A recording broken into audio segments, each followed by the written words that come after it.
Hey y'all, hey. All right. So listen, it's a little bit well done over 7:30. You know what I'm saying? We let it sit on the flame for a little bit longer. All right. The ends might be a little bit brown. But it's the Natalie Sugar Brown show. It's nice. You can still have a taste. Okay? So yes, it's 7:44. We know the sugar show, we everybody knows, everybody, we come here to rally at 7:30, but sometimes Sugar checks in a little late. But I'm here. And it's the Natalie Sugar Brown show. So you guys who are new, this show, the Sugar Show, is a platform where I, Natalie, your Suge, talks to you about women's boxing. Okay, so I mean, boxing is boxing, but women's boxing is still an enigma of juiciness that I somewhat unravel in my show. Okay, so uh I read, I tell you guys what the authentic experience and the authentic messages behind read between the lines. Okay, and that's just, this is me giving back to an in to a sport, not the industry, but a sport who has made me proudly and unapologetically who I am, a bad bitch. Okay, so yes, it's Natalie Sugar Brown, uh, woman pugilist. I will always be a fighter to the end. I think I might be retired, but I am true to this sport. And tonight's show is called Bantamweight Baddness. Okay, and for those who are true, y'all know Suge, like, she's a bit of a cave woman, but tonight I tried to put my notes on my phone so I can have it here and chat with you and read and chat with you, but it already ain't going right. We gonna fix it though. We gonna fix it. So where are we? Come on. You guys, please just bear with me. I can't believe tonight's show is about the bantamweight division, and what inspired me about or inspired me to do this show is because it's not only the bantamweight women's division is getting kind of interesting. We've got some contenders in this division that mix and match. It's going to be something good if you put them together. And you know what that means? Money, right? And I used to just uh, hope and dream that somehow women's boxing would get so relevant. Not that irrelevant, but I'm talking about in the grand scheme of the talk that's in the streets. I wanted us to be so relevant in the conversations that um, it would mean that all of us are eating, all of us are making money, all of us are fighting, right? Because if no one's talking about you, sorry, you don't exist. And I mean, I always referred back to my grandmother because that she is a legend, and that woman, she's given me um, some great insight that I take it into my fighting, my understanding of life and fighting. So she was truly a fighter, Ruby. So I'm Ruby Scott's granddaughter. Meaning that like if they ain't talking about you, you don't exist. You don't exist, not meaning, oh, I'm invisible or oh, I'm not here, but sort of still, yeah, right. if no one's talking about you, what what are you doing to make waves in the pond? Like, are you just really sitting there like a rock? Like, what are you? No one knows you're there until they run into you. Like, you gotta make some waves, some ripples and some waves, right? So I wanted women's boxing to make ripples and waves eventually, to where if it's ripples and waves, that means it's big, the fish in the pond biting. And if we got fish biting, then we can take it to market and make some money, you know? So this might be a parable opening, but um so connecting that to the Bantamweight Baddness, it means that there are enough names in this division that pulls my interest. And I'm sure it's not only just my interest, right? There are enough Bantamweight baddies to make me want to see which one's the baddest of them all. True, right? Because how they're selling women's boxing right now is the old antiquated dusty ass way, right? Oh, we only got one of these. You ever been into a store and they come to you on some bullshit? They got 20 damn more in some dusty racks in the back, but they telling you this is the only one left, and yeah, and this is it, you guys. So they're trying to make you pay so much for the one thing when they got all the different kind of things and all different kind of flavors in the back. But what they want to do is upcharge you on the one. Well, that shit is over, right? They did that for Christy Martin, for that Christy Martin era, the early 90s, right? Not going back, right? Because going back is now pioneering women, right? Those pioneering women weren't about the sell. The pioneering women were to get the eyes of the general public. What? Women are behaving badly? They fighting out here? Where? We got to go see this, right? And right up until a promoter, like a promoter that had enough of a pull to have a big clientele in this marketplace, Don King decides to make a huge fight under one of the greatest heavyweight champions in history, Mike Tyson. He decides to put a woman fight as the co-main on the card, right? Because no male bout can come close to or even outshining the main event, which is Mike Tyson. Everybody loved Mike Tyson. So he put this rough and tumble broad from West Virginia, white girl, badass, on the undercard.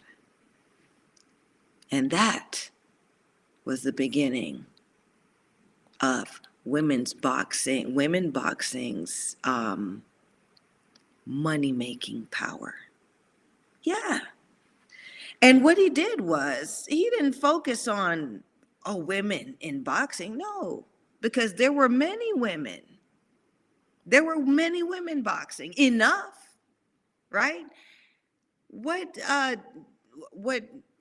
Don did was say, oh, I got this one product. I got this one, and it's the best one out there. Even though there's all different flavors. You could get it for just as much. You could get better quality. You could get cheaper, right? But he got this one that he's selling to the world. And they bought it.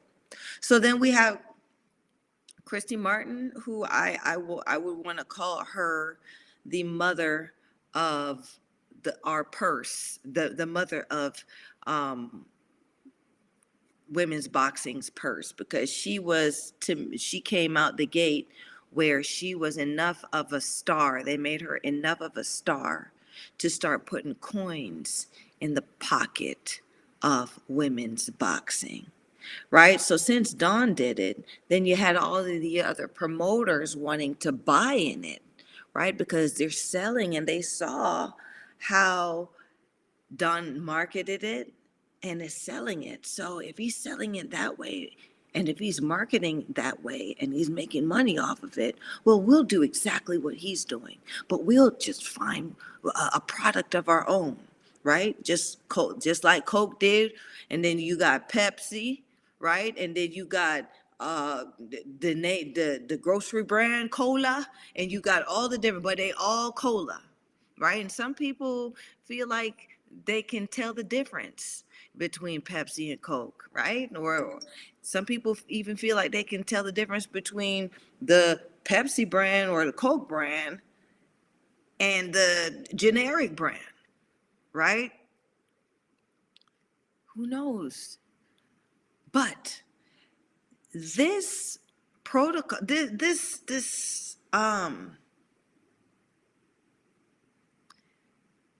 prototype to sell that product now has become obsolete. Obsolete, right?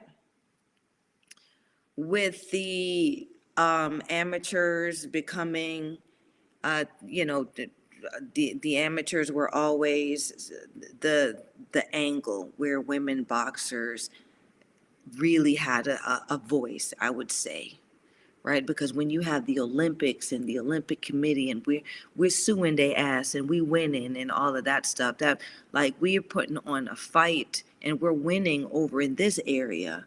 We're not necessarily winning in professional women's boxing, but in amateur women's boxing, we're winning, right? We're getting acknowledged. We're getting fights. We have tournaments. We have teams. We can get sponsorship now. We winning over here, okay? That now evolved into us being able to participate in many different large marketplaces and festivals. Festivals meaning like we were able to have a world championship.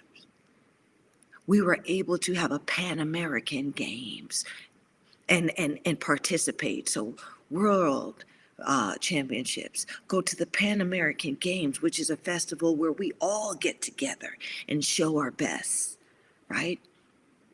Then we had, then we went all the way up to Olympics, which is the big dance, and we got invited there, right? 2012, amateurs were where women's boxing had a voice.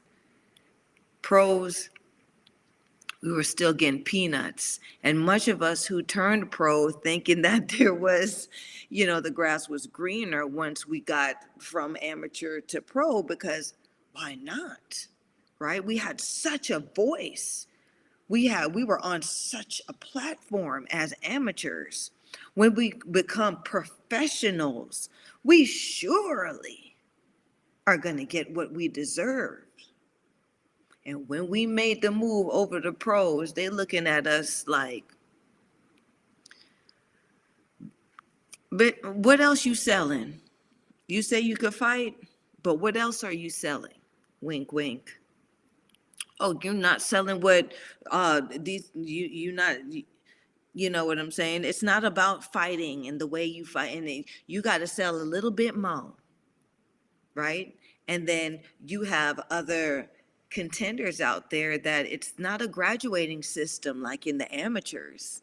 You got contenders out there that because they got the promoter in their bosom, right? They can beat you or say they beat you with judges who have been paid off, and boom, take away take away your brand, your quality. Where in amateurs, my shit is on. You see my receipt, you see my ranking. You wouldn't have seen me at this festival at the World Championships if I wasn't the baddest bitch, right? Going from there to where, like, any given night may not be your night in the pros, right? Going from somewhere where the ref, if somebody chin go up too high, the ref stop, to the pros where anything goes. You know what I'm saying? It's a huge learning curve. And so that's where, you know, that's where I'm coming from. Right? So with Bantamweight Baddness coming out of it, now we have women. I've told you the prototype that they have been selling for women's boxing, which now only focuses on that one can that's on the shelf.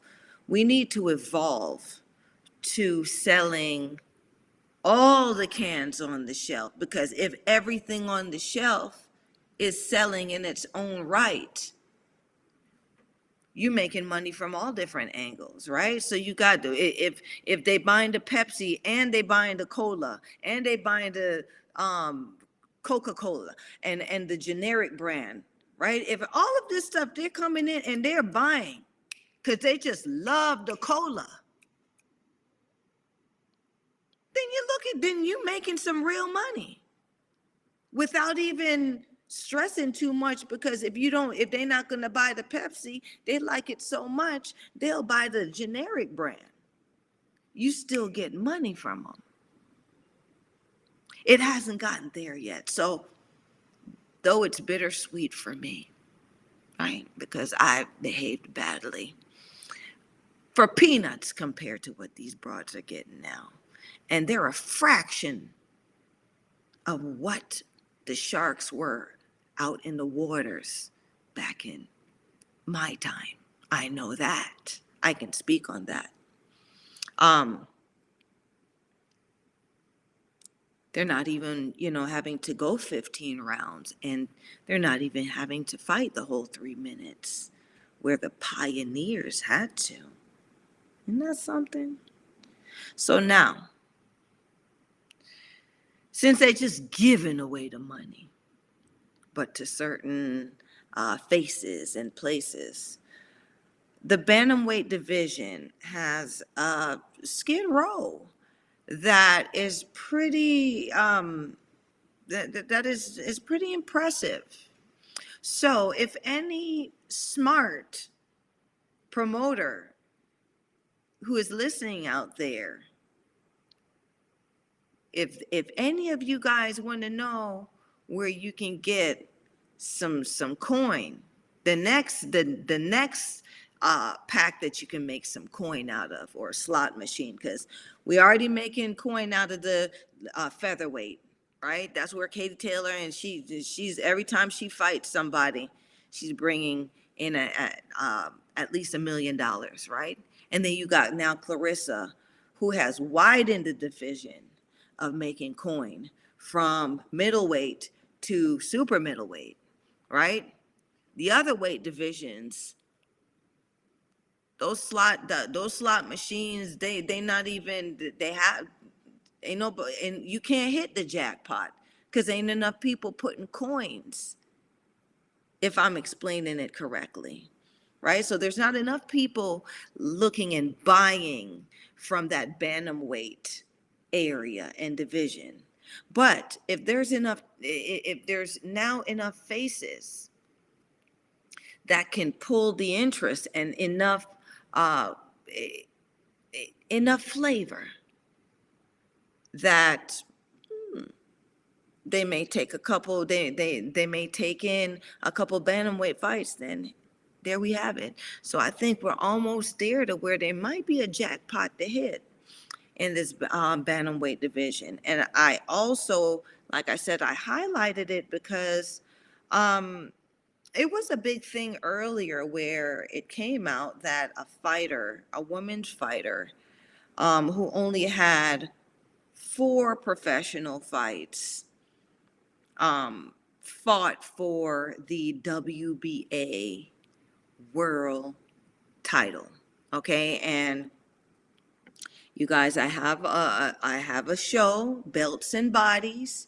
Look at it on my list, Belts and Bodies, right? It's learning. It's good learning. I explained to you what these sanctioning bodies mean, what they are, and how they play in the whole industry of boxing, especially now, where they're allowing women boxers to really actively fight for their titles.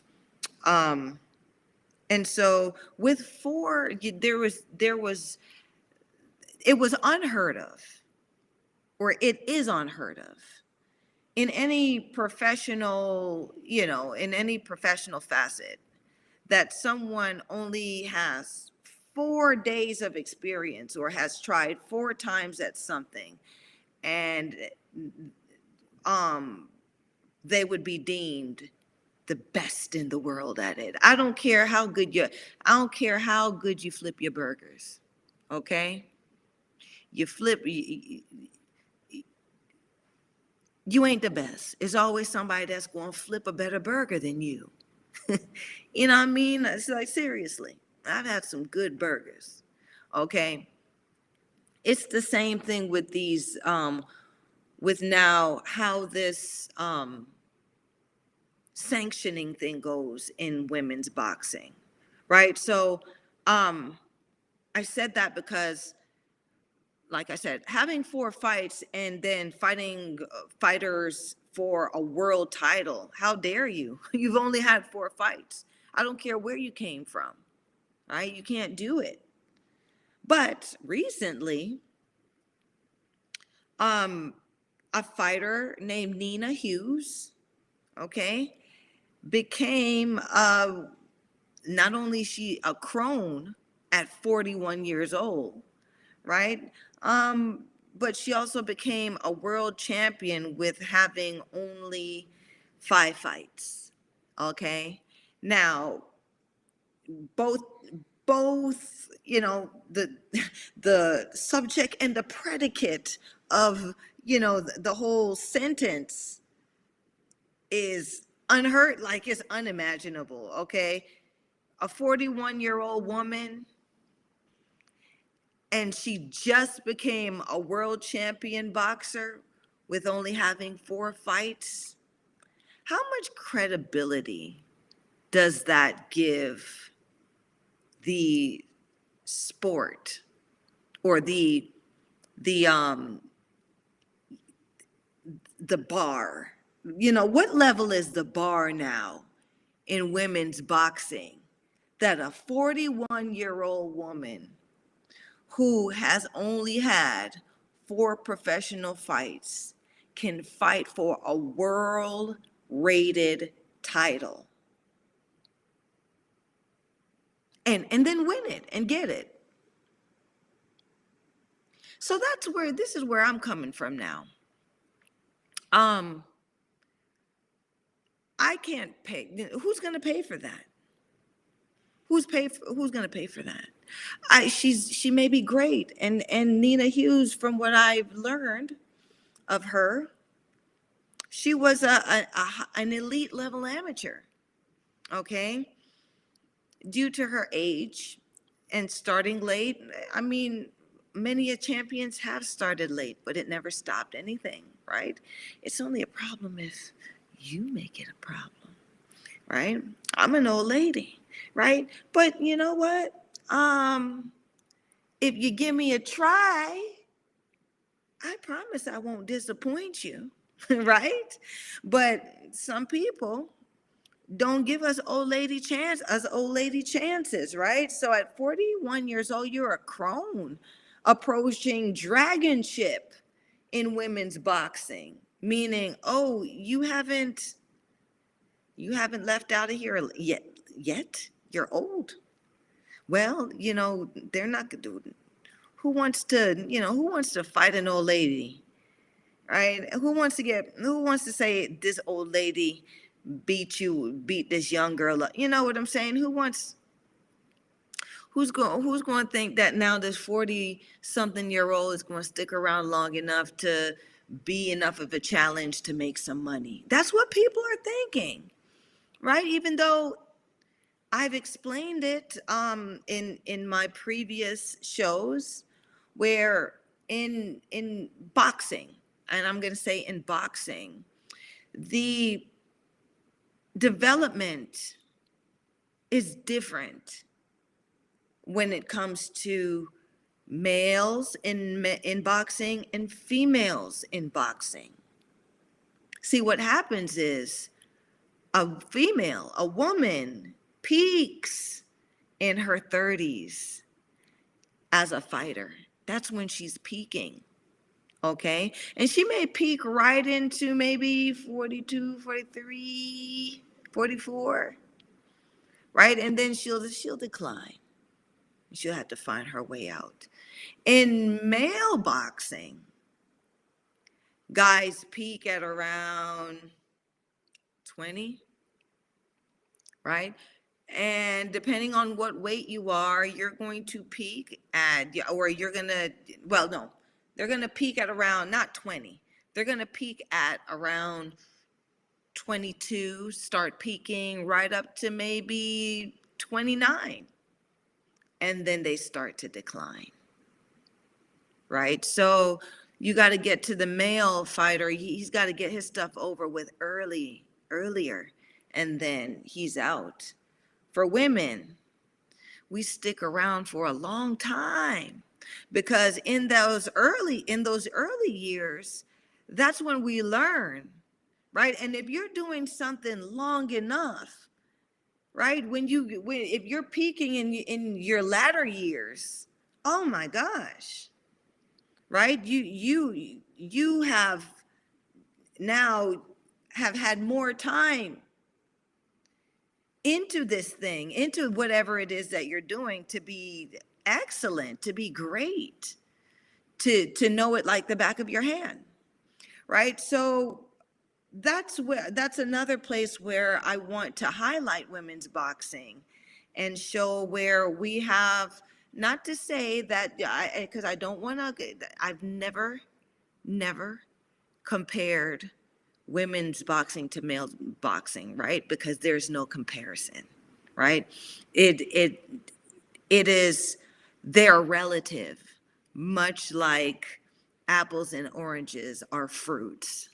You know, it's just really generically general that way, right? So in women's boxing, there are things, you watch the fights differently. You watch the fights differently. You look at the different ways that the different weights use their bodies to fight. You look at more of the tactics of the women. You look at their personality. You look at how they apply stress and how they deal with the stress, right? You look at these things, and you're not looking at it where in women's boxing where, it's going to be a knockout, and you're looking at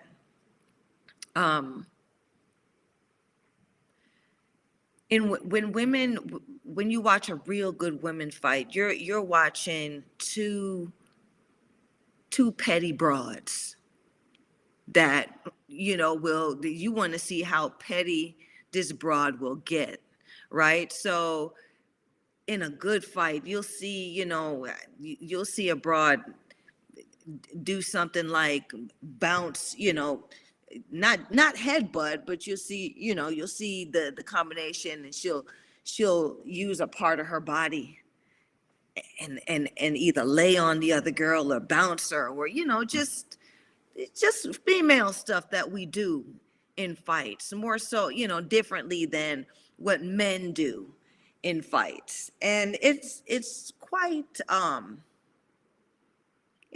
interesting. Anyway, so this Nina Hughes, she said she was on the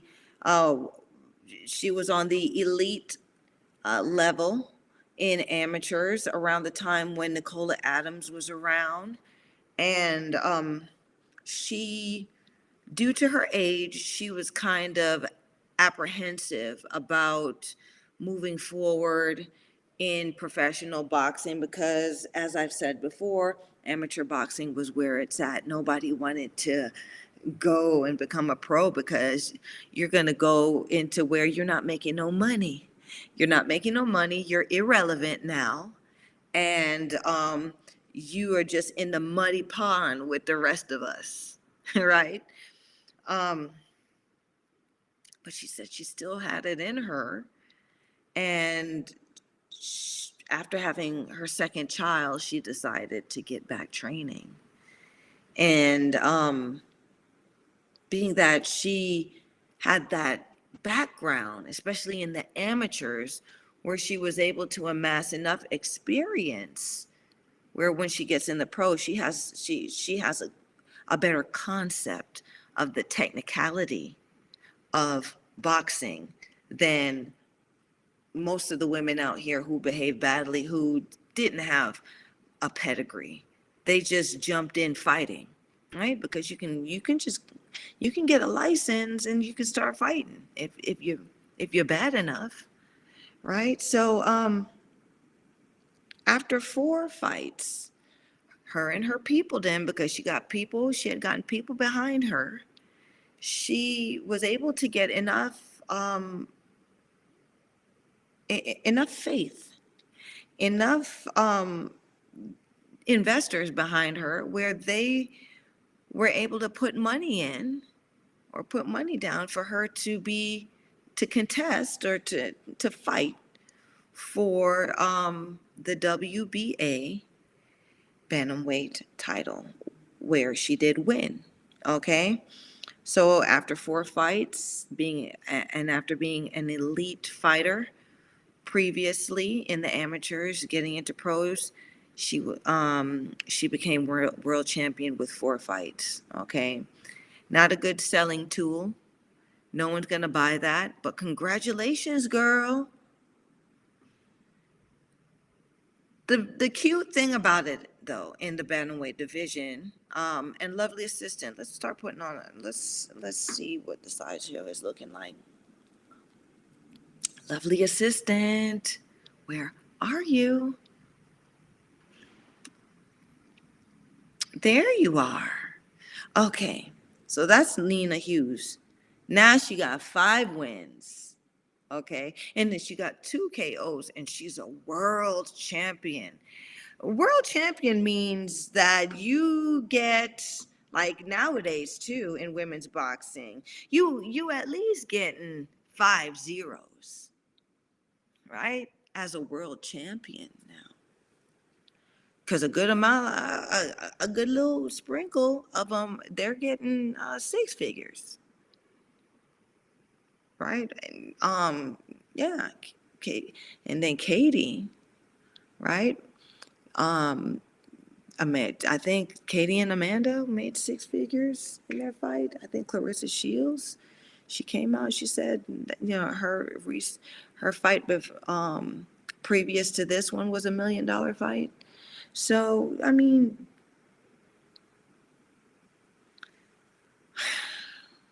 people are paying millions for that. Would you pay? Would you buy into that millions for a world champion who's defending her title that she's only had 5 fights? That's what I mean. And that's what I'm talking about. We need better brains. We need better money-making people in our industry because it's not hard. It's right there. It's right there. But it's such a crabs in a barrel environment that we're all, everyone suffers, right? Yes, she is 41 years old. And yes, they have made it hard for once you get to 40, it's hard to pass your medicals to get a fight. Yeah. And they do it for the male fighters, but I think now because I mean it's women's boxing. And because of what I explained previously, where women don't peak until they're in their later years, it works against the potential, the real grand money making possibilities of women's boxing, because you'll never see a complete product. You will never see a product that has developed from uh, that grassroots to full bloom maturity.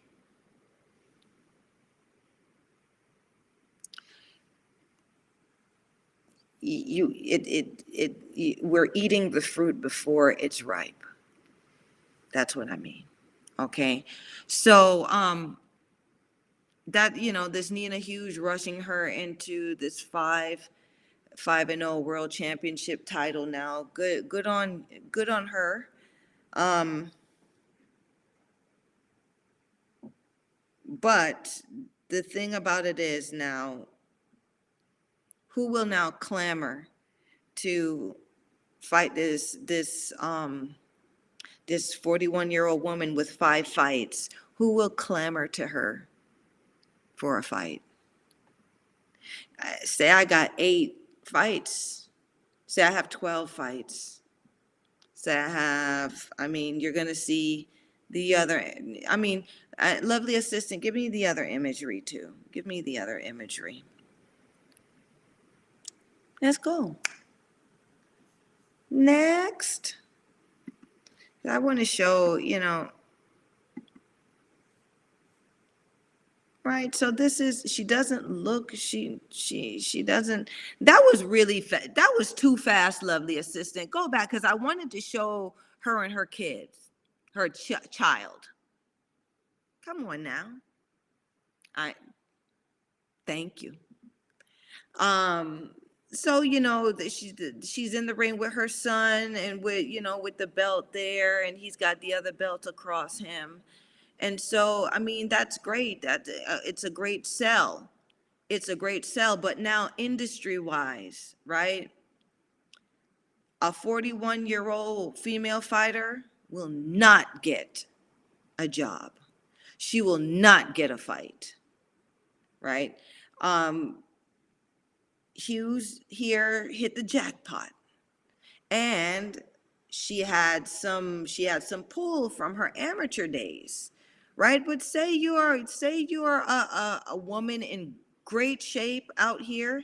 You've been training. You don't have an amateur background, but you've been training at another high level sport, and you want to go into professional boxing. It's a no-go. You'll never get a job. They won't give you a fight. Because number one, no one wants to risk getting beat by an old woman, 41. Number two, those medicals, right? No one wants to be, right, according to now the rules, no one wants to be liable for an old lady getting hurt. Right? Young girl, yeah. Young broad, yeah. But we can't have no old ladies getting hurt on our watch. Right? And then 5 fights. She only has 5 fights. Me. Go fight this old lady with 5 fights, and she mess around because she's good. She is good. She mess around and beat me. I can't risk that. So as congratulatory as it is, lovely assistant, go on to the next image. And as much as I love it, they sold it wrong and gave away the bag. I ain't hating on it, I promise you, right? I want it bottled and sold, though, that not only can this crone about to be a dragon make some more money, but some other crones going into dragonship can bring money into the pot, into the pool too, of sharks. That's what I mean about making money in this industry of women's boxing. Okay, lovely assistant, you too slow. Hired, fired. Lovely assistant, listen, don't play with me tonight. So why you? This must be my young. This my youngin right here playing with me, right? I spank kids. They must ain't tell you about me. I spank kids too. All right, so there she is in the ring. Like, she looks fantastic. Great. Still marketing material. Um, and so you know what I'm saying? The the sell of it can be so much more. Um, what I want though, is 41-year-old world champion with only 5 fights. That's not what you see in this picture. You see a healthy, um, you know, youthful, strong, badass that happens to be 41 years old. You understand what I'm saying? It can be sold so much different. And it can be sold so different that it, it, it could make your pockets a little bit fatter. Anyway, lovely assistant, keep going. Lovely assistant. She in the ring with her child. Come on, let's go. You played me on this one. Let's go. Come on, lovely assistant. There she goes. She's got she's got the real prize. When you draw blood, I'm sorry, because boxing, it's not about craft and we want to draw blood in there. That's the real prize, right? So you get somebody's blood on you, especially for us women, it's like a thing, right? It's like, yeah, I got your blood on my outfit. You know what I'm saying? It's like you should be scared of me. Like your blood is on my outfit. You know what I'm saying? Anyway, it's just like I said, it's lore and it's a thing for us badasses and women who behave badly in women's boxing. And it's another thing, it's like a men have this machismo thing. Women have our, female women, machismo, right? Where there's some things that we do that you're like, damn, that that that's that gal right there. Oh, that's her right there, right? And a part of it is that um I got your hair in my hand, bitch. Shit like that. Like when it comes to behaving badly, right? So that's all I'm saying. Lovely assistant. Next. All right. So, she has now gone into where I think, let's see, where's my notes? My notes.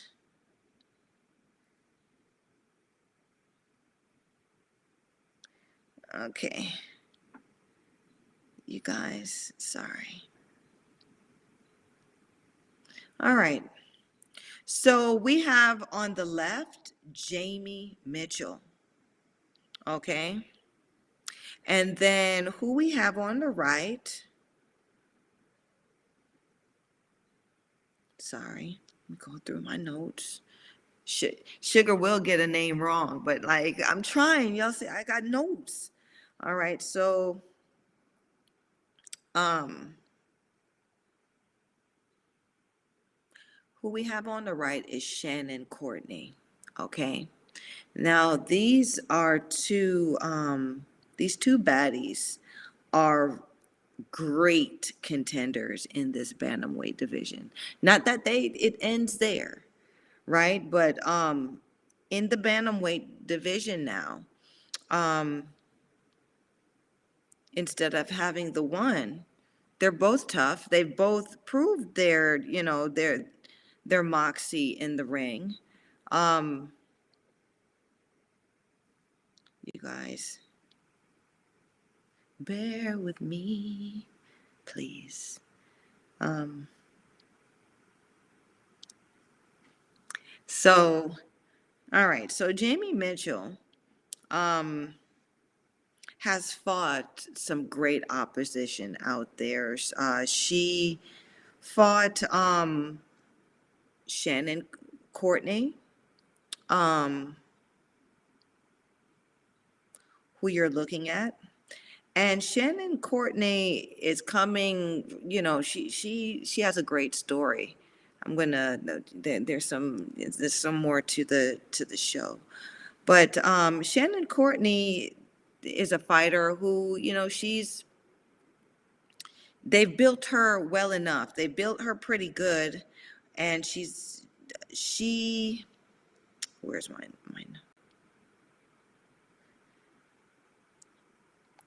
She had made a name for herself, where she beat the Marilyn Monroe, the glamour girl, because that's what it looked like she's trying to be, of women's boxing, Ebony Bridges. Okay, so she beat Ebony Bridges, and I believe she was the only person that they both went in.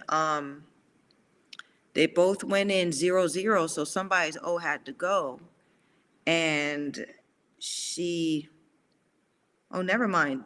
Shannon Courtney had one loss, so she had already been handed the L. Um, when her and Ebony Bridges fought. Okay, now Ebony Bridges, put out herself out there. She's testing the waters, and so then Shannon Courtney then moved on to fighting Jamie Mitchell. And Jamie Mitchell beat who you see there, Shannon Courtney. Okay, so like you already see where it looks like it'll be a great trilogy, like a great um kind of trilogy type tournament, or it's like, okay, what would happen if Jamie and Ebony fought? Or what would happen if Ebony fought Shannon again? And you can play around with those with those results, and with each player in that, and still have a great matchup and a good enough matchup to put on uh, any big card, I would say, because that'll generate. All three of them are popular enough in women's boxing and have enough of a following to put the weight up, put an extra zero on the match, right? Um, and they're strong. All three of them are strong, right? So you might even get a knockout in there if you look at their knockout percentages, and you look at their, you start doing your homework and you start watching their fights, right? Which the great thing is, we got YouTube now, so you can pull up a broad's fight. Couldn't do that back in the days. You had to see if someone had a video. Anyway, lovely assistant. Let's see what else is on the list. What else is on? Okay, so you see Shannon Courtney, 8 wins, 2 losses, and she has no draws. She has KO power, where she has 3 knockouts, 3 KOs in that 8. Okay, so she lost to a fighter named Rachel Ball, who was who was an active super bantamweight, and it looked like it looked like Rachel Ball could have been could have also been something. They were building her. They were building her.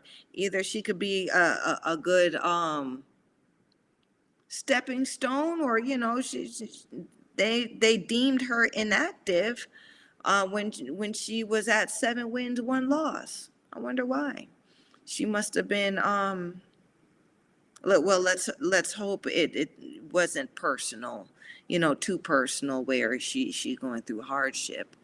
Let's hope it's a voluntary thing where she's bowed out of the industry. But she looked like she was a pretty good contender.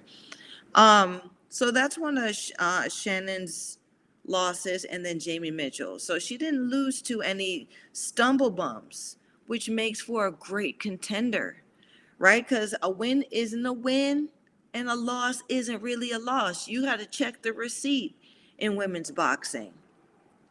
And Shannon Courtney, even though, I mean, 8-2 is still a great record. It's still a great record, especially in women's boxing. Lovely assistant. Next. And so we got Jamie Mitchell here, I promise you. They be doing us wrong on BoxRec. I can say that this is not one of Jamie's most flattering pictures, but there it is. And I didn't do this one on.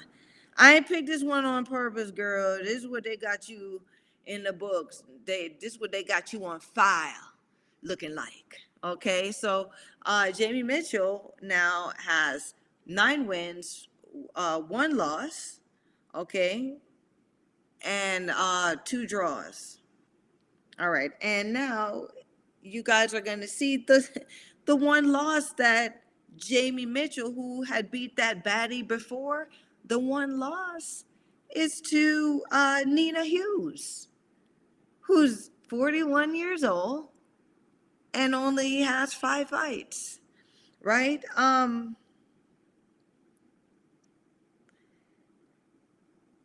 Isn't that interesting? Right? So let's see. I was hoping to see when is the ages. Come on, they don't put you guys, I'm sorry.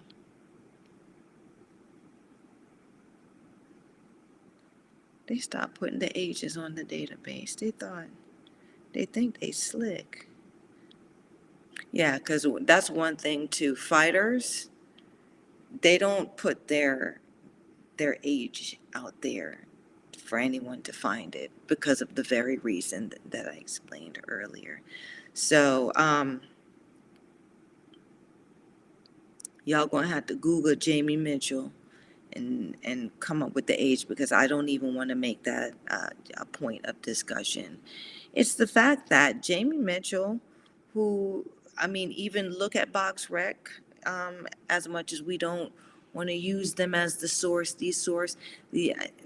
and to a certain degree, they getting their little kickbacks from now people in the industry. I would say they're more reliable, ranking wise, than the other actual ranking systems, who are definitely getting bought out.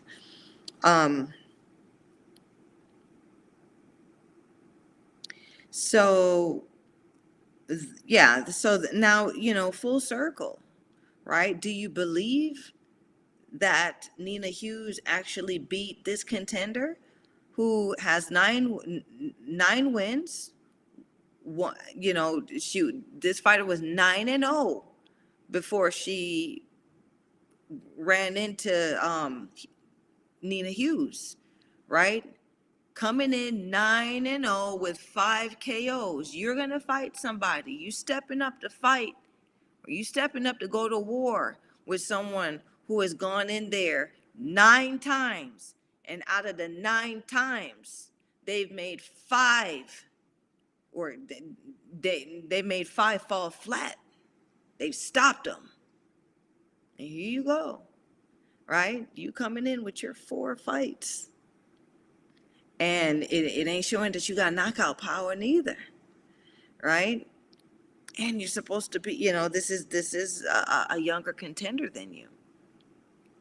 Okay, so okay, I don't know. It's sounding interesting to me, you guys. But if you if you're really interested in just general fights, like me, I people watch. I like to do it. That's one of my things, my guilty pleasures. And the reason why people watch is because I sit back and I was like, suppose them two had a fight, who would win? I do that all the time. Young, old, rich, poor, big, small, right? And you'd be surprised. You really be surprised at how you determine a decision like that, right? Because if it came down to a number, of course you could pick. But how you judge when you people watch that way is you look at a person's attitude, how they move, what they do, and then it becomes interesting, right? Much like how I'm telling you, that's how you watch. That's how you pretty much watch a women's boxing fight, right? It's more your people watching. It's not, oh, this is, she's got big muscle. Well, this is a undefeated fighter and this and that. You really want to see what kind of broad is fighting. Who is this? Oh, and she's fighting who? Her? And who is that? Oh, she did. Right? So then you can make that now that it springs interest because you're like, I want to see, okay, they're going to get, I want to see who's really the baddest out of the both of them. Right? And then, of course, there are certain, in negotiations for a fight, you sacrifice certain things, especially if you're maybe the older fighter, or you're the poorer fighter. You have to give up certain things to get the opportunity and things like that. But that's life, and you bet on yourself when you sign your life on that dotted line, right? Especially in women's boxing, because uh, you have to build your brand, and you have to build who you are, enough of who you are in the ring for it to make, outside the ring for it to make sense in the ring, if you know what I mean, right? No one's going to come watch someone whose name is not being spoken, right? Even if it's in your little hometown that you're fighting in, people know you and they're going to come out to watch you. Now, I've gone into hometowns when I just started amateurs, and walked into a hometown without a name and left with the name, right? So that's the beauty. That's the beauty about this whole thing. But I digress. Let's go back to this. So with this bantamweight contender, lovely assistant, let's switch it. Let's move on to the next. Okay, so then we have Ebony Bridges. Yeah, y'all done messed up the slides because this wasn't in order. Y'all did this to me again. I don't know. I don't know if you really love me. Yeah. So now you got Ebony Bridges here. And Ebony Bridges, 9 wins, 1 loss. Okay, very much like Jamie Mitchell. I would love to see those two go at it. You know what I'm saying? That's where it gets interesting because Ebony Bridges is okay. Ebony Bridges, my guys are having like side conversations with me. I know. You know what I'm saying? They distracting me. Um, but now Ebony is 9-1. She's the Marilyn Monroe. Happy birthday to you. Happy birthday, Mr. President. Stop. Somebody done chimed in already because I'm in here acting a damn fool. Somebody had to stop me. Let's see who chimed in. The Boxing Wizard saying, hello, Sugar. I remember our last chat on here. Salute. Hey, Boxing Wizard. And that was, listen, that was some time ago. You haven't seen me in so long. Where you been at? And you come back to me now. Thanks for coming back. So tonight we're talking about the bantamweight division, and we're talking about it's growing bantamweight badness, meaning there's enough badness in this division with these contenders that who chiming in? Eddie. So Eddie Barrington comes in and gives me roses. I can't be mad at y'all. You know that's one thing. Y'all know Sugar. Like y'all know the kind of woman I am. Where you at in what? Where you at? You in cyberspace? Y'all need to come where I'm at, right? Because the contenders that are around have been imposters. You guys know what I like. Now Eddie shows up after he ain't seen me in so long with roses. How am I going to just turn you away? So welcome tonight to the show, Eddie Barrington. Thank you. The boxing wizard chimes in and says, I realized I missed Sugar. Right? You gonna miss everybody, like you gonna miss having something sweet now. Yeah, I'm sweet. I don't care what none of y'all say. I'm sweet. I got more people saying it than not. But yeah. Thank you guys for showing up tonight.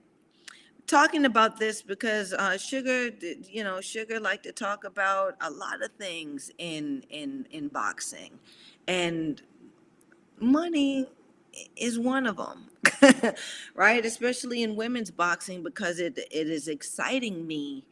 The it's exciting, bittersweet. I always say bittersweet because trust me, you guys in who are now taking interest in women's boxing have missed out on some wonderful, wonderful, brilliant females who were a part of the game, actively fighting, and actively behaving badly compared to these ladies that we have now.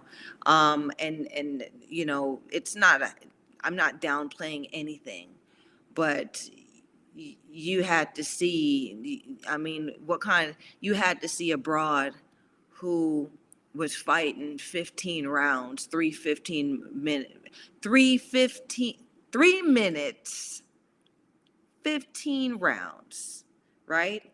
And she's working her ass off because she wants to prove that she's just as much of a fighter as she is these badass men out here that are going 3 minutes, 15 rounds.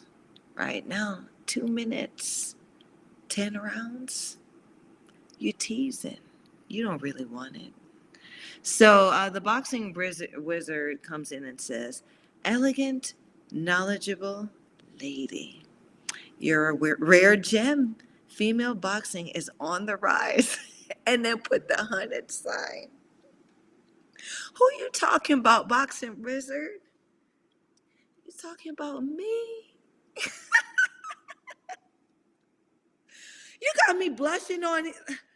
It's suddenly gotten hot in here. Because I feel like you're talking about me, boxing wizard, and I'm gonna run with it. Because you talking about me, right? But you know,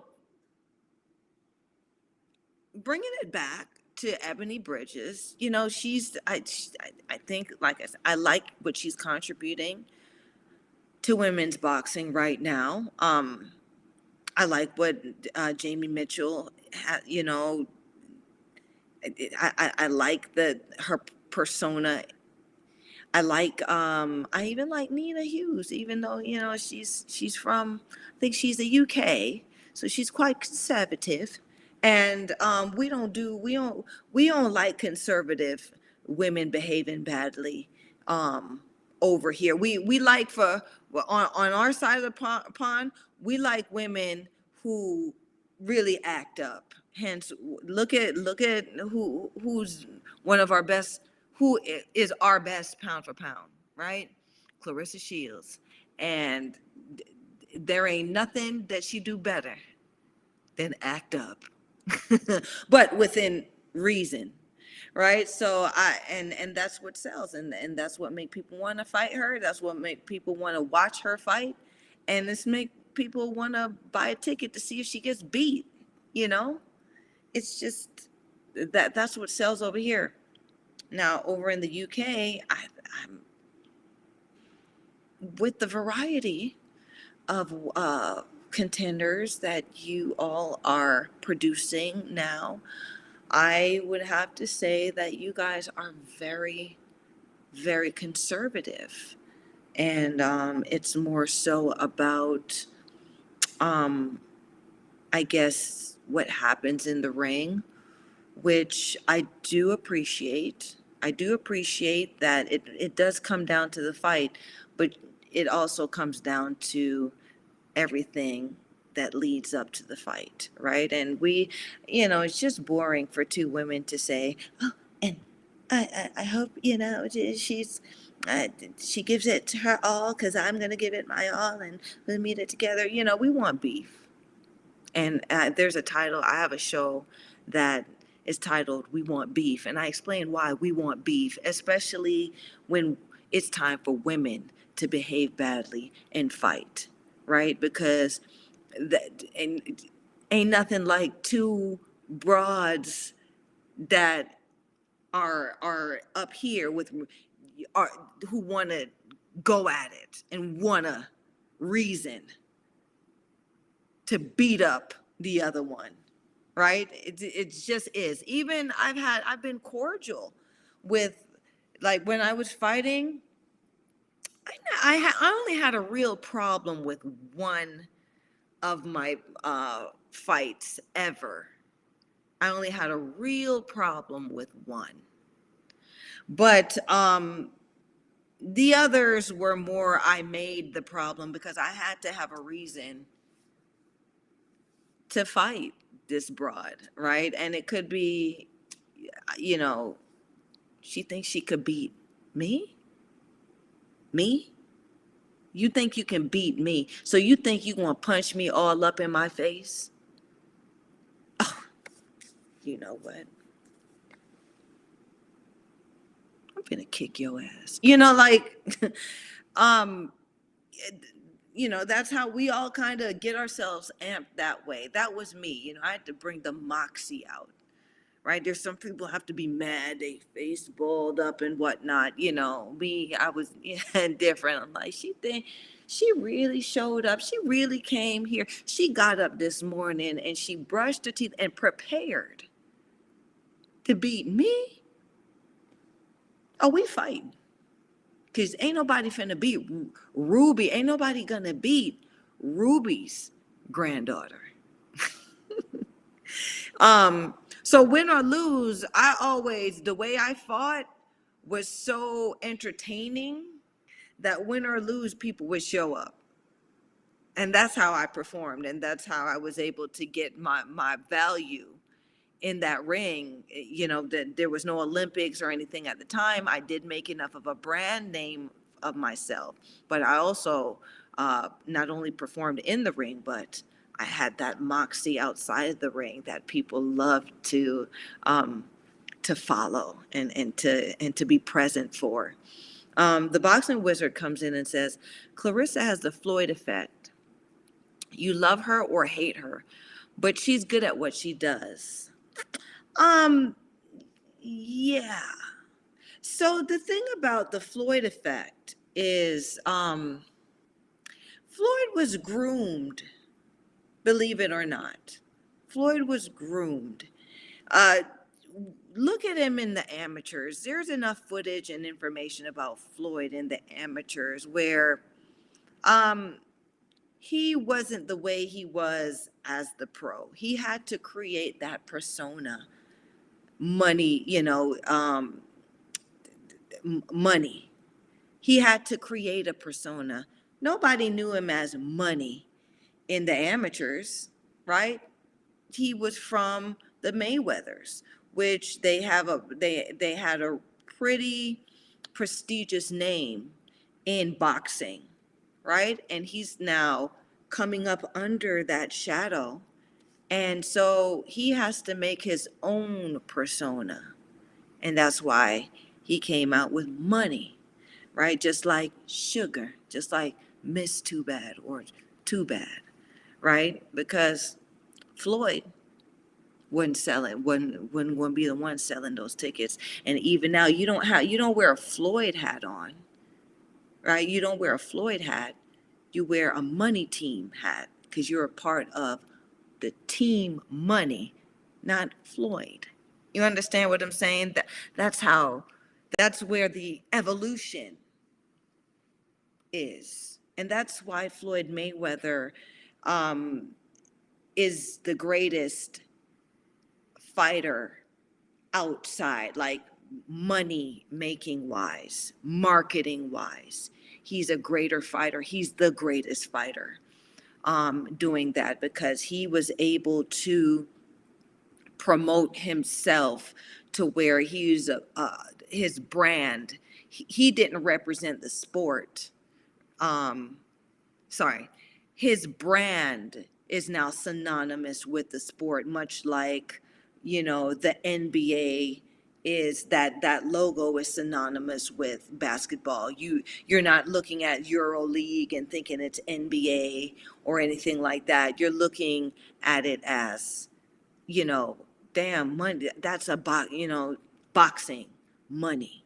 You understand what I'm saying? I hope you do. Because tonight it just feels like I'm rambling. And so, yeah. So I don't think Clarissa has the Floyd effect per se because she's still Clarissa, right? She's trying to call herself Guat, and T-Rex. But that doesn't represent the woman. That's not her persona as a woman. And so she's going to have to grow up a little bit more for that to come out, right? Because, fans call her, what are the fans calling her? What are the fans really calling her? Guat? No, they don't know it. They don't have a name, right? So when her persona really, when she comes out and that persona now identifies themselves, that's when you will see the effect of Clarissa, right? The thing about it is, and love her, hate her, she's good at what she does. But what does she do? The boxing wizard. She's good at what? What is Clarissa Shields good at? And this is not a diss or anything. I just want to know what you guys out there think Clarissa Shields is good at. She's a good boxer, but there are many good boxers out there. The boxing wizard says, I watched some of your fights. Damn, you could fight. The pop in those punches too. Sheesh. Okay, Boxing Wizard. See, so you seeing some footage of me out here? I always say it this way. I've had some good days at the office and I've had some bad days at the office, but I always showed up to work. Okay? um, and so yeah, that's what Sugar was known for in the ring, right? The way I threw my punches. They called me Too Bad, then Miss Too Bad, then Sugar. For some reason, I threw the punches in bunches and I never let up. And they always had that heat on them, right? I am one of the only females that can knock you clean out in the first round. It doesn't in 2 minutes. Yeah. So I had that thunder clap. I call it the thunder clap. Not maybe 1% of female fighters have the thunder clap. Yeah. And that's just y'all haven't told me that have how kind of questionable the thunderclap sounds. Like if your mind is if you have a mind that wonders and kind of gets lost in that gutter. Y'all see my cowlick in the back. Look at my my little twirl. Thunderclap, if you put a little comedy to it, can mean something else that's funny but not funny. But just going back to this. Okay, so yeah, and a fighter named Anne Sophie Mathis had the thunder clap. She'll hurt you if she put her hands on you. Goodness, I gotta go back. Ann Wolf is another fighter that had the thunder clap. If she put her hands on you, she'll put you to sleep, right? There are many other female fighters that they dance and they boogie and they want, whatever. But we'll come out there, we'll walk fresh out, clap, slump abroad, and go home. Make that money in less than 30 seconds. Yeah. Yeah, I have stopped somebody in less than 30 seconds. I ain't getting nobody and nobody really marketed that. But yeah, I have done that. So I said that to say this,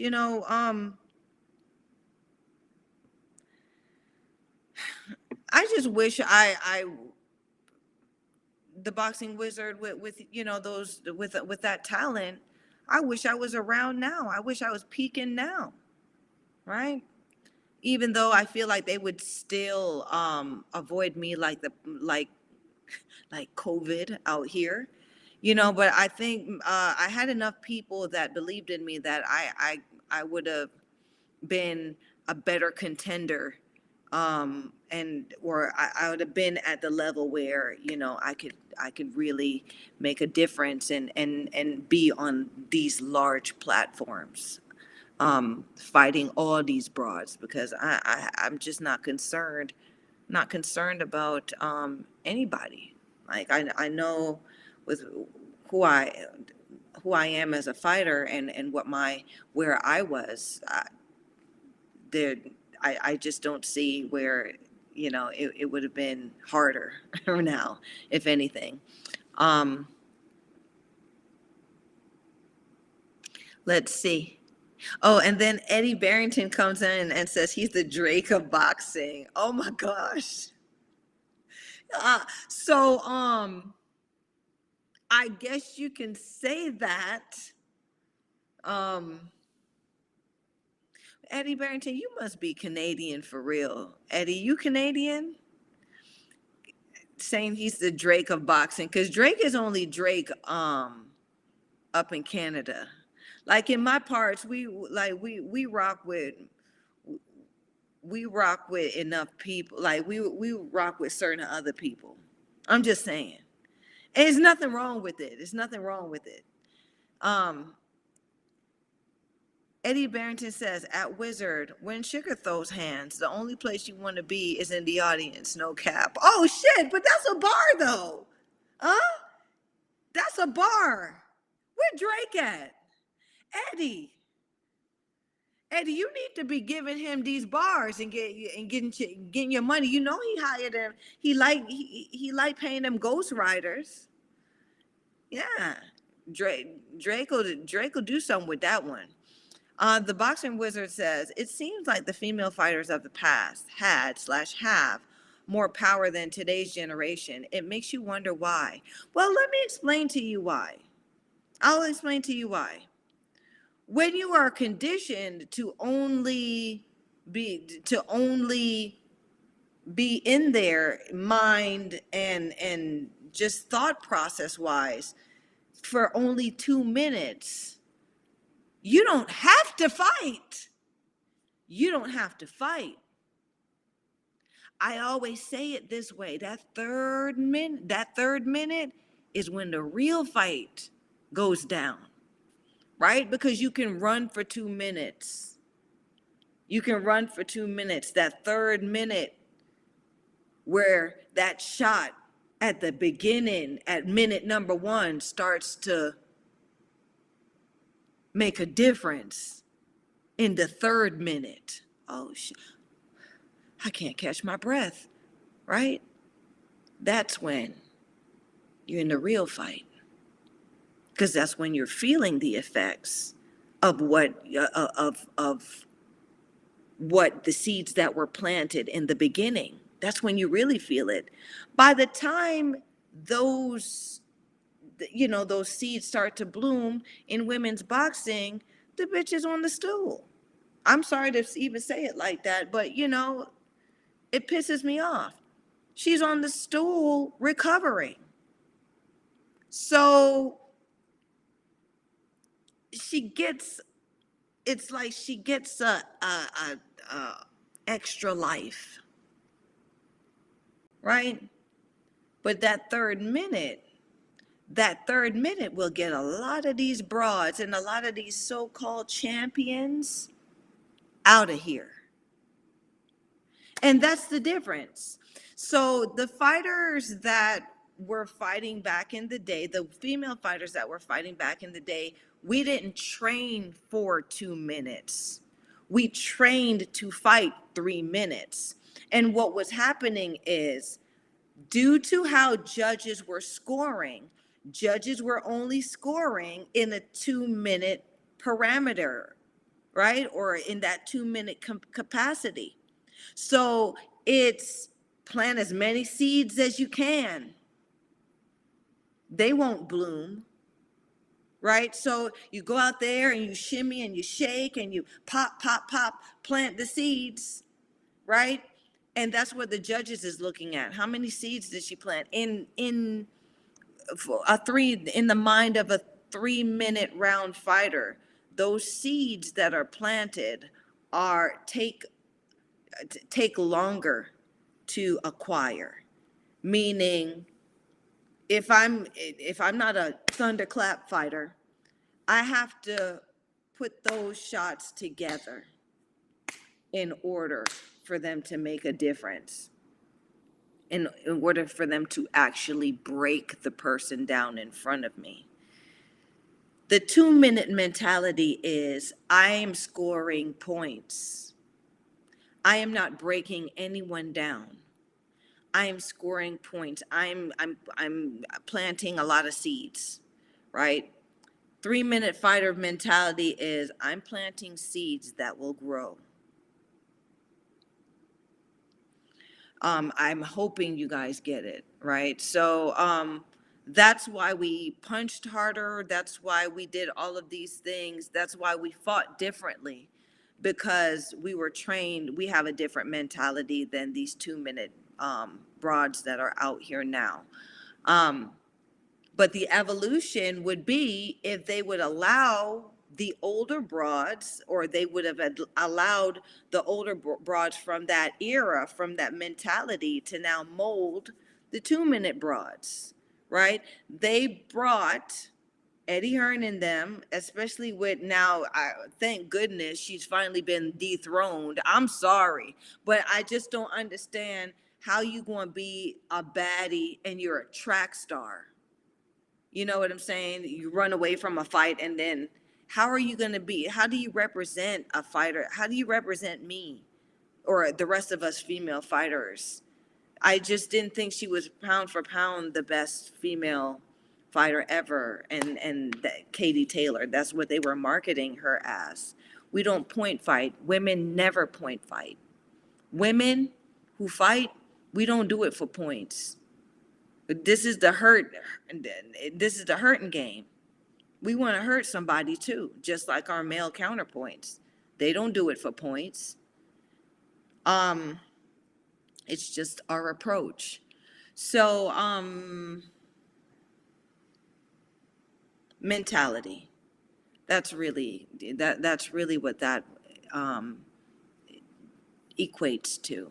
Eddie Barrington says, those cast iron hands gifted by the great Zeus himself, made for one purpose, putting him to sleep.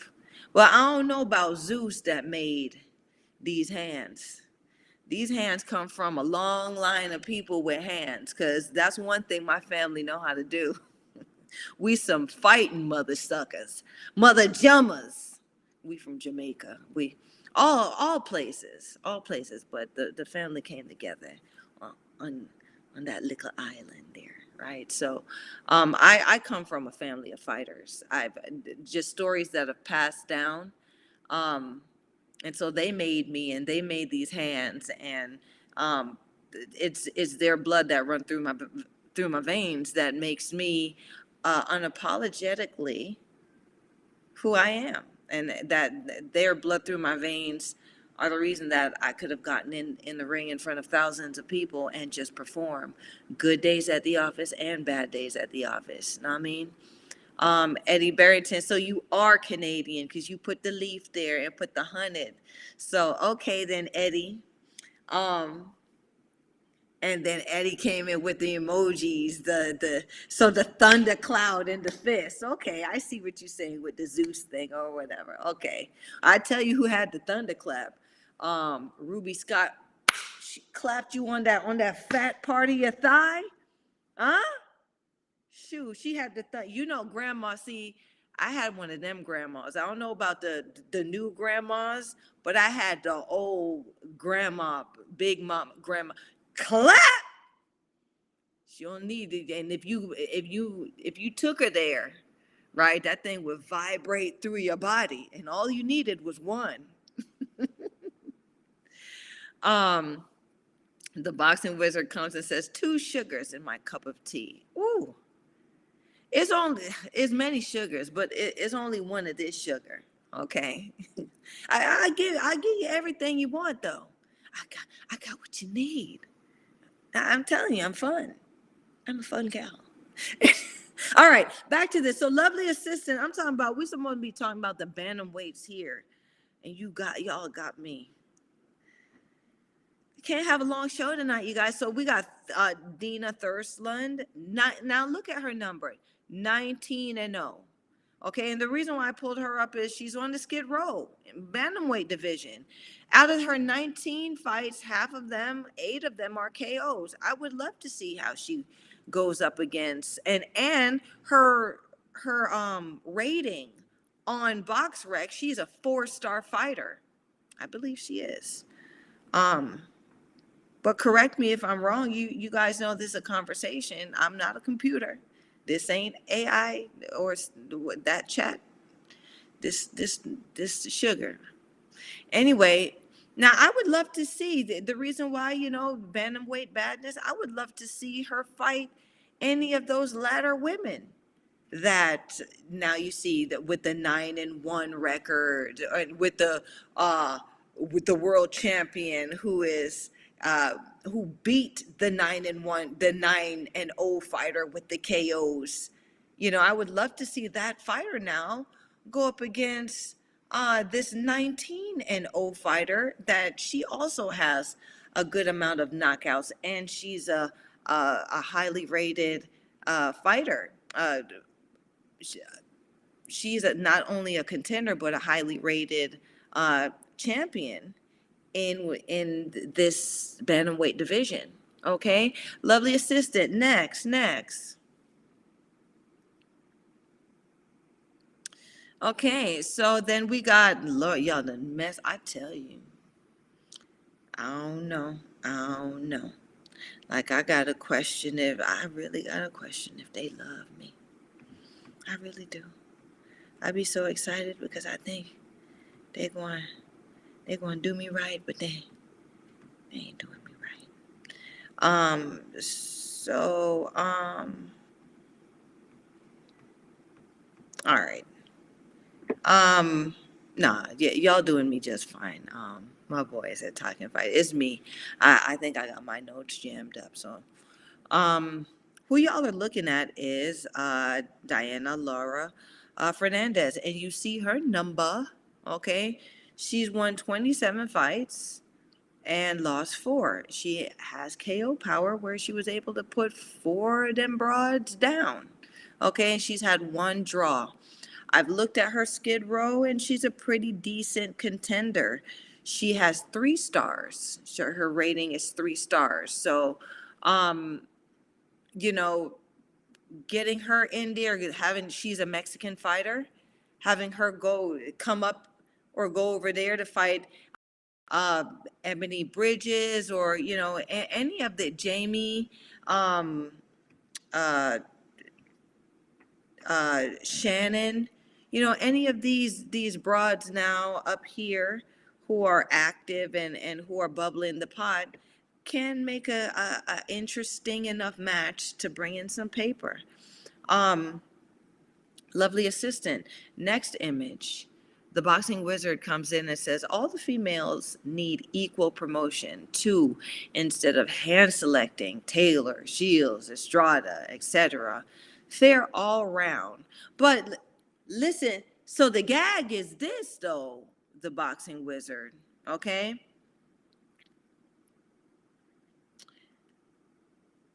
The equal promotion now would have to be determined some kind of way, right? And these are pros now. It's not in amateurs where these really, this can these your hands can really decide where where you are on the list.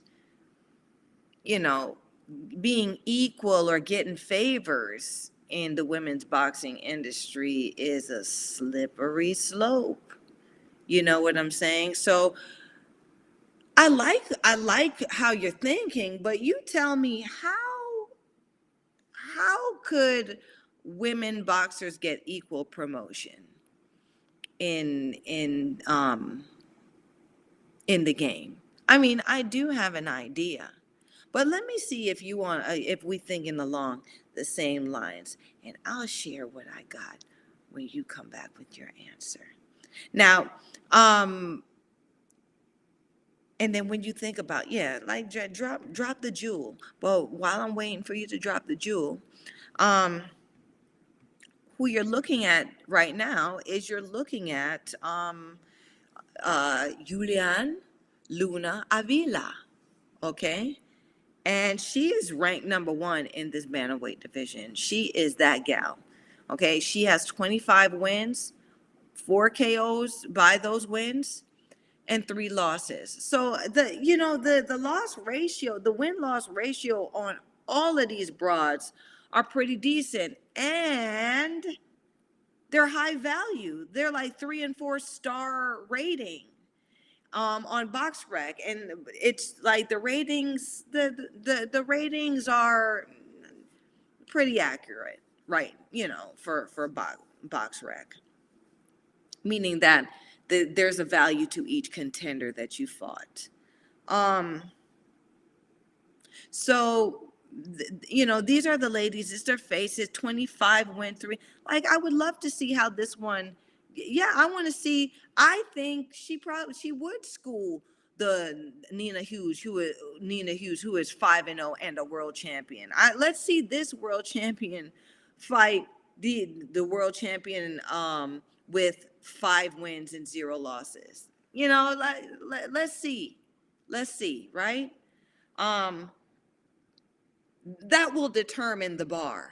It really will. It really will. Because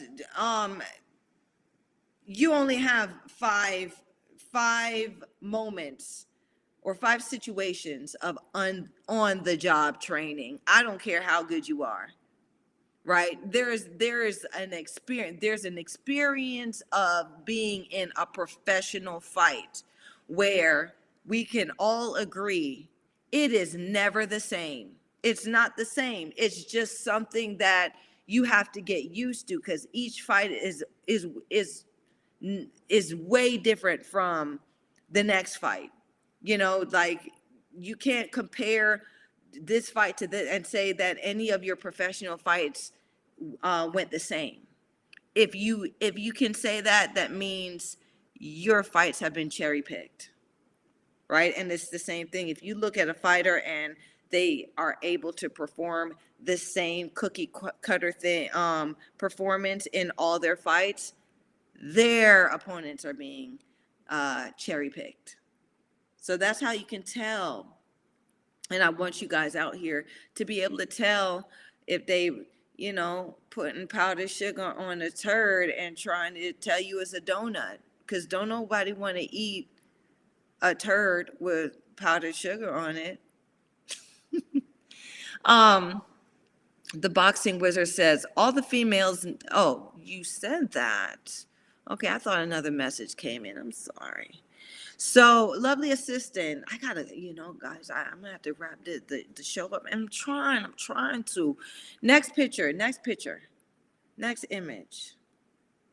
Okay, so who you're looking at there, and I love this about her, lovely assistant. Next image, you're gonna see. So this is Julian, okay, Avila. She's a 25 wins, 3 losses. And I love these pictures of her lovely assistant, the next picture, because she's in there and she's showing that's her baby. Like, that's her in the ring, a fight. That's her with her baby in hand, and she just finished fighting.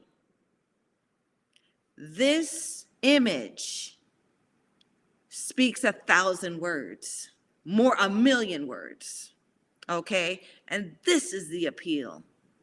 This is how she appeals to me,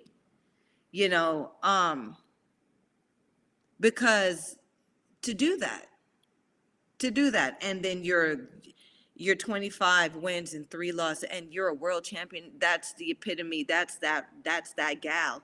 You've made a wave. I see it. That's what I'm talking about. That'll sell. Lovely assistant, next image.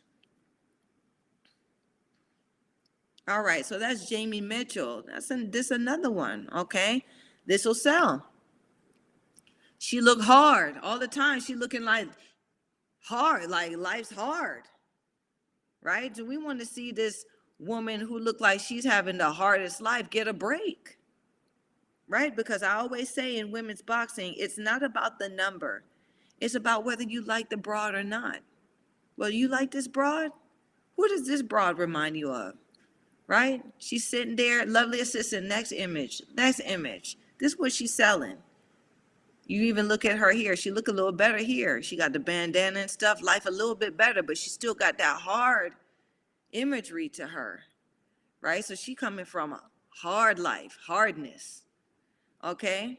Well, let's see her fight that mama, that woman who previously, that champion who still said, you know what? I just had a baby and that didn't stop me. I'm still a bad bitch and I'm still the baddest out here, right? Love, the boxing wizard comes in. Lovely assistant. Let me see the next image. Boxing wizard says the amateur system needs revamping globally, kind of like Kazakhstan, to produce a higher percentage of top class, if you will. I feel the men have more of a platform from that standpoint. And you see, you reverted back to that amateur system, right? Which is hopeless. Come on, we got to admit, the amateurs is bought and sold like a $2 hole on the street, right? You know, somebody done, and the price is right all the time. They're not turning nobody away, right? Whoever pay, whoever got the money to pay, the amateur judges and refs and everybody will play, right? Blatant, you could see Roy Jones, 84 Olympics. Now, who got paid off? You know what I'm saying? Well, that was one of the worst decisions ever made in boxing's history, and that was the Olympics in Seoul, Korea, where Roy Jones handily beat that Korean, and it was so one-sided, and the Korean still was able to get the gold medal because they were in Seoul, Korea. Who got paid, right? Anyway, there you go. You know, Jamie Mitchell. And you know what? Jamie Mitchell's a mom too, but that's not what she's selling. She's selling this hard life. And you could see it, right? She's showing you, I work hard. You see it in her face, right? You ain't never seen no Jamie Mitchell with no beautified lipstick and stuff on. She rocking that hard face look. And it's not ugly, it's not pretty, it's just a look, right? Who used to sport that hard work, hard face look was Lisa Brown. Yeah. And Lisa Brown was no damn joke. And you talking about hard work? Bad News Lisa Brown out of Canada. She used to rock this same look right here for was she a bantamweight too? She was no joke. I had to spar her I sparred her coming back from having my baby, and she got my ass straight. She let me know this ain't no cakewalk. Sugar, too bad, whoever the hell you think you is. I ain't taking it easy on no broad, especially because she had no baby. Yeah. So I had to. Some of y'all was there. I had to.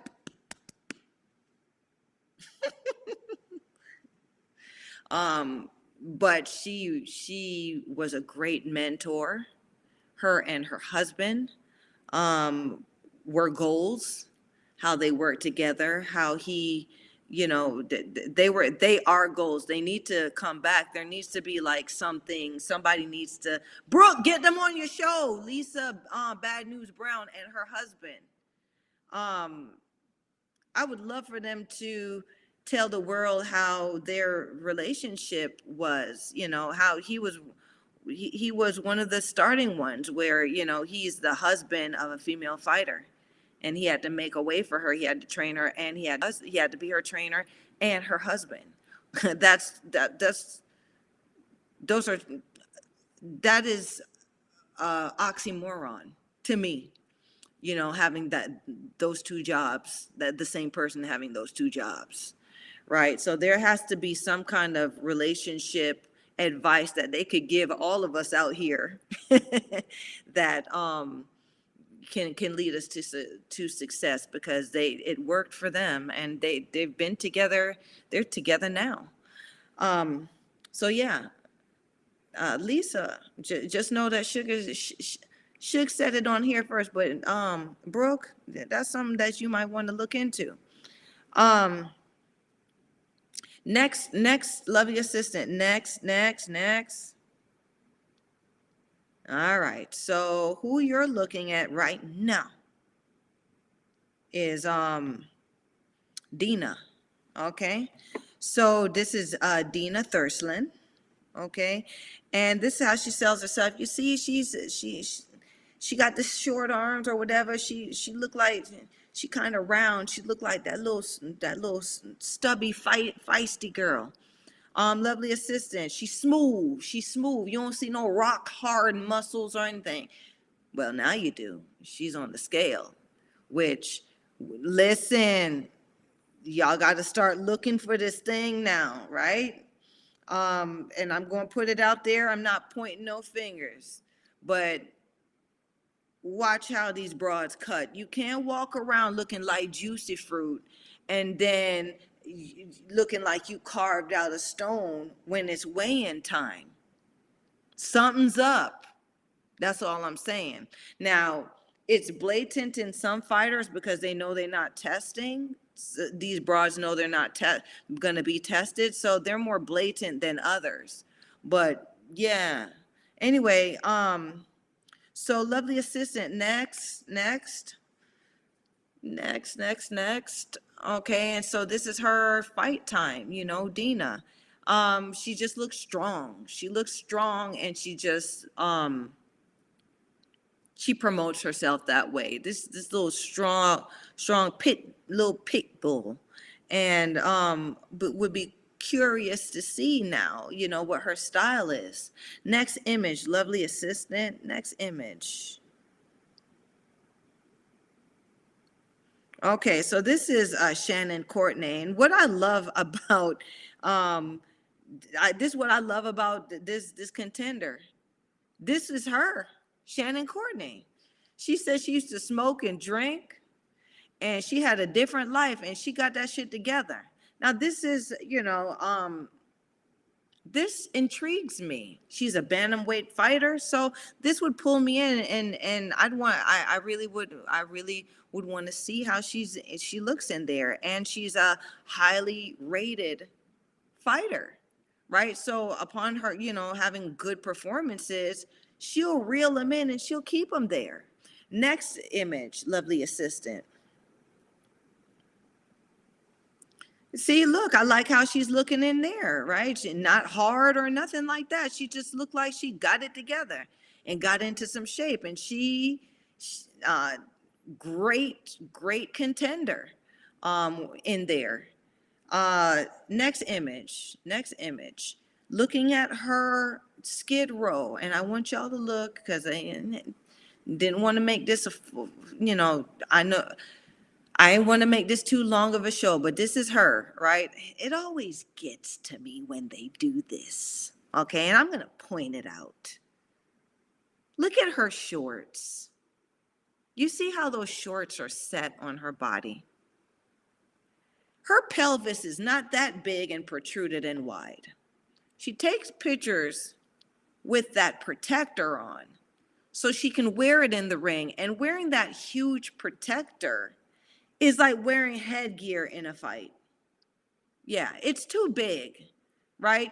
Cecilia Brækhus used to do that all the time. She used to wear them big ass shorts. You know who used to do that too? This fighter named Jill Emery. She came in with that style too, where you wear the big ass, and they the same type of fighter too, right? Because they just run, like big, tall. They big and tall and long, and all they do is run.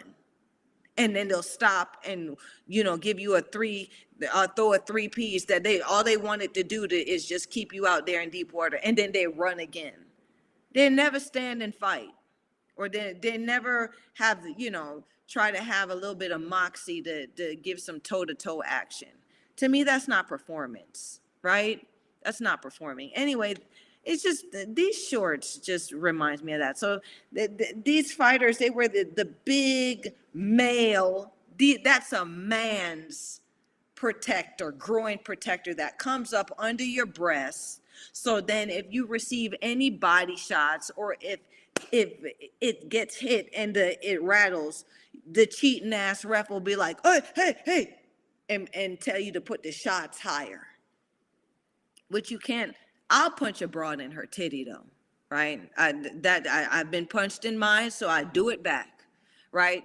So like that was nothing for me. But then there are cups in the sport bra, right? Yeah, we not gushy in the fights. Even though my first fight, I did fight without a breast protector for the sake of the fight happening, because we were like a big event in my little town, 2 girls fighting, or 2 women young women fighting. Anyway, back to this. It's just this. I couldn't have, like, this is one of the better pictures of her, so I put that there. But anyway, next one. All right, so look at this, and you'll see how she's selling it. Okay, you'll see how this one's selling it. This one is, just let me get my notes straight. This one is Diana Fernandez, okay? And she just sells it. You see, she got the little cutesy look and the cutesy body, bikini body girl. Next image, this is how she's selling, and it intrigues me. It does, because she is an ass kicker. And she's just always rocking. See look at what she has on. You see, she has that protector on, right? That's a Reyes protector. And she's wearing one that's small enough that, it gives a little bit of respect to, being in the fight, and now allowing yourself to be just as vulnerable as the other fighter, where body shots can come in. Like, you're not supposed to be wearing these things like armor. But good picture. You see, she got them, she got a little fat in her arm. She's not looking hard like Jamie, but she's selling it, and she's a good fighter. I would like to see a fighter like this fight Jamie, right? Next, 27 wins, 4 losses, 1 draw. I mean, this is how she's looking, right? How would she do against the 41-year-old world champion that only has 5 fights? You see what I'm saying? So these are interesting matchups, and they have these. Diana Fernandez, she's ranked high. She's in Mexico. These women's boxing is very much taken seriously in Mexico, right? They love their boxing, and they love their women who box. So I would love to see that matchup happen, because a real Mexican female fighter, that's a name over there, is not anything to play with. Next picture, next image. Okay, and look who we got here. We got Ebony Bridges. Now I want y'all to look at this picture right here, Ebony. That's not even, she is Ebony. The Australian pronunciation of Ebony. It ain't Ebony, and it's Ebony. Ebanie. It's cute. Anyway, so look at her. You see, she showed the front and the back, okay, and she ain't ashamed to tell y'all she got them silicones in, okay. She invested in her body, and she's fighting with it. And she used to be a rent car girl, actually. So you see this, her body, lovely assistant. Next, you don't see no muscles, no cutting mint, no nothing. And then now you start seeing her getting like the homeboy from Russia on Rocky, right? Was that Rocky? That wasn't Rocky. Fine. What Rocky was that, y'all? If he dies, he dies. I wanted to, like, if she dies, she dies. Was that boy? Listen, we not cracking. I'm not gonna crack on homegirl that just got caught. But she was on that. She was on some, when she rubbed the dog down with the steroid cream, and she said, if she dies, she dies.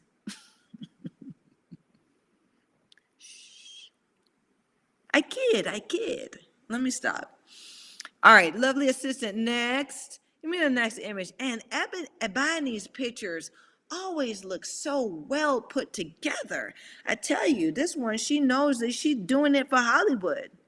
And she's not going to stop at just playing a couple B-level movie roles. She gonna try to do the whole thing. That's what I see.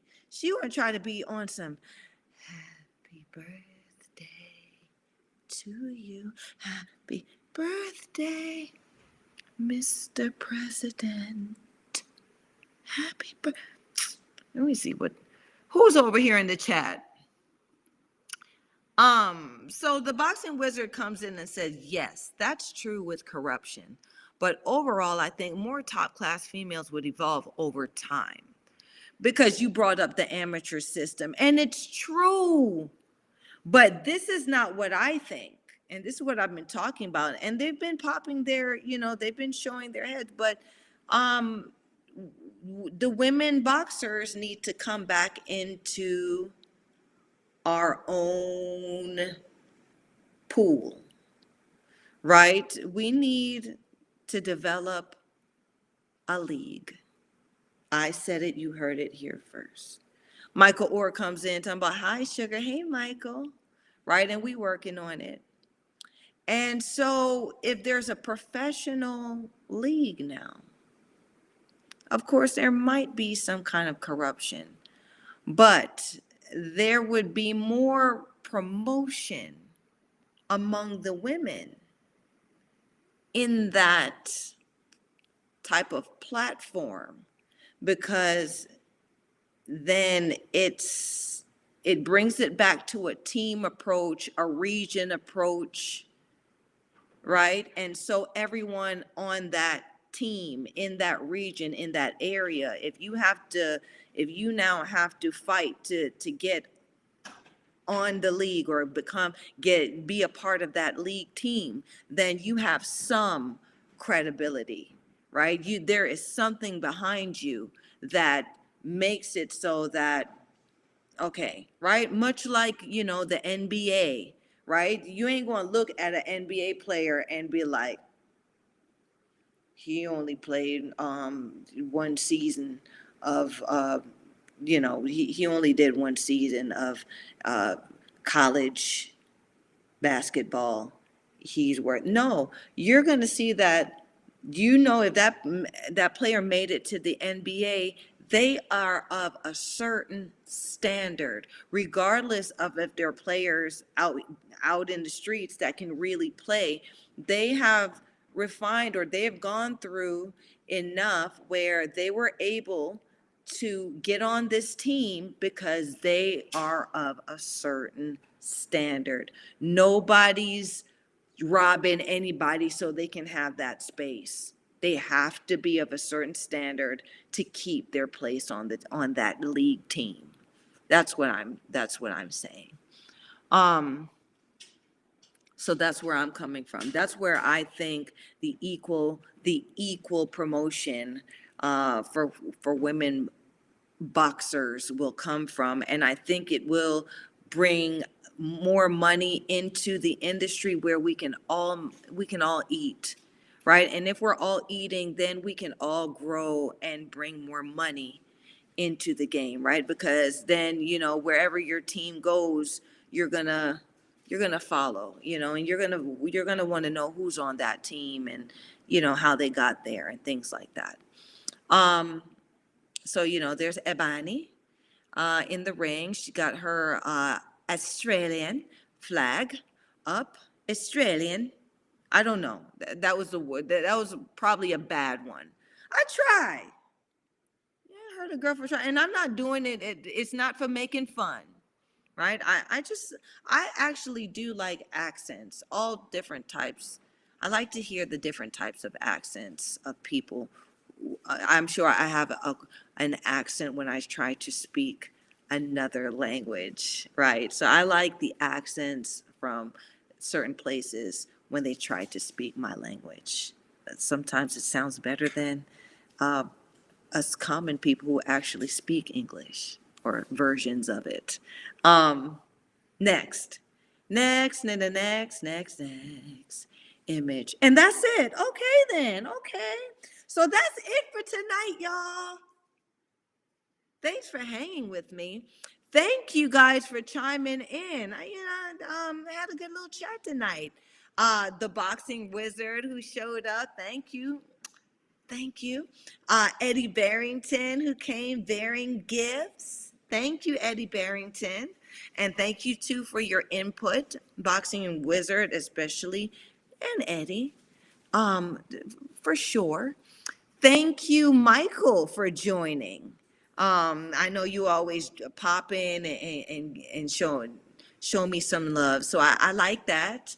I like my guys behind the scenes. Thank you guys tonight for doing your best for Suge. It wasn't so bad. It wasn't so bad. I really, Suge got mixed up. It wasn't you, baby. Forgive me. Um, but we can wrap it up now. Just a side note, So, um, I, I'm up there in the years, right? And I love dancing. I love to dance. Okay. And I was just going over some of the moves that I've seen in my years of watching people dance and being at different parties and stuff. And this one came up. I don't know if y'all remember this.